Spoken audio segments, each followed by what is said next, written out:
question, Ant. Like you said, Spence versus Crawford, the negotiations fell through as of right now. Crawford is fighting Avanesian. Yeah. So then that opens up the door for the IBF and the WBA to order their mandatories. The IBF, Jaron Ennis. For sure. Do you think that fight happens? For Spence and Spence no. and Ennis? Boots? No, doesn't happen. They know how big that fight is. They know that that's a 50-50 fight the way they said that Crawford was a 50-50 fight, and that fight was going to be a pay-per-view and a big sellout. So ultimately, they won't take that fight. They'd probably go the WBC Stanonius route before WBA. WBA route before they go the Boots route, and there's a good chance that he'd have to vacate it. If that's the case, then Boots will probably fight someone right in the top 5. You know, can't remember that one guy's name. He's ranked number 4, Chuck something. It's Virgil's ranked number 3. The other guy, I can't pronounce his name. His name kind of been irrelevant now. Thurman, after that.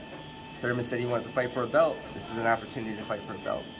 We'll see how that goes, but the great thing about it is, you know, hopefully Boots is able to get his opportunity. Once he gets a belt, that's it. It's over, man. Now, speaking of criticism, right? Do you think that if Jaron Ennis would have signed on to fight David Avanesian with his detractors saying that he's never fought anybody, would they have been satisfied with David Avanesian? No. No.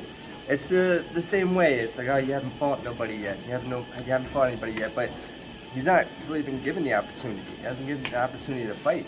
Boots wants to fight these guys. I know Boots wants to fight these guys, but he can only fight what's in front of him. So, you know, regardless, whoever they put in front of him for the IBF, once he gets that belt, everything else comes easy because now they have to fight him because he holds the belt. Now, the European guy, I can't pronounce his name. Chuck I'm sorry. I'm sorry, bro, if you're watching this. His first name's Karen, I think. I'm not being funny. I'm not being facetious. But what's the likelihood that Virgil versus Boots is ordered and it happens?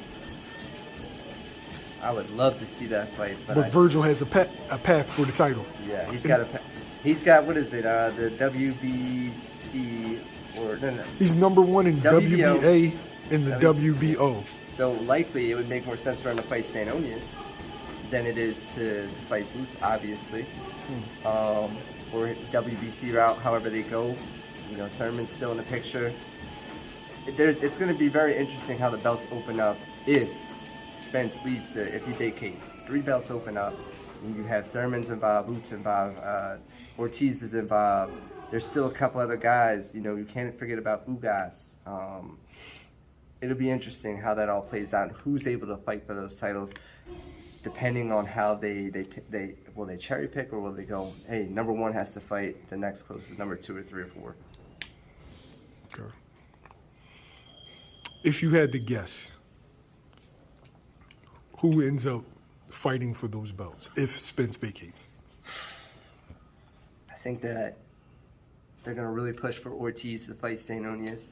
I think that would probably, or Thurman to fight Stanonius. If that weren't the case, then I see Thurman fighting WBC because I think he's ranked number 1 or 2. Yeah. That could be, you know, Thurman and Ugas. That could be a realistic fight. IBF, it's going through Boots. We all know it's going through Boots. So, you know, Boots versus whoever is willing to fight him in that top 5 range. And that's pretty much how it's going to break down. I think it's going to go, you know, you got your Thurmans, you got your Ortiz, and you got the Boots. Those are the top 3 guys of the weight class. They're all going to probably get an opportunity at one of those belts. And then from there, you know, we'll see what happens. Hey.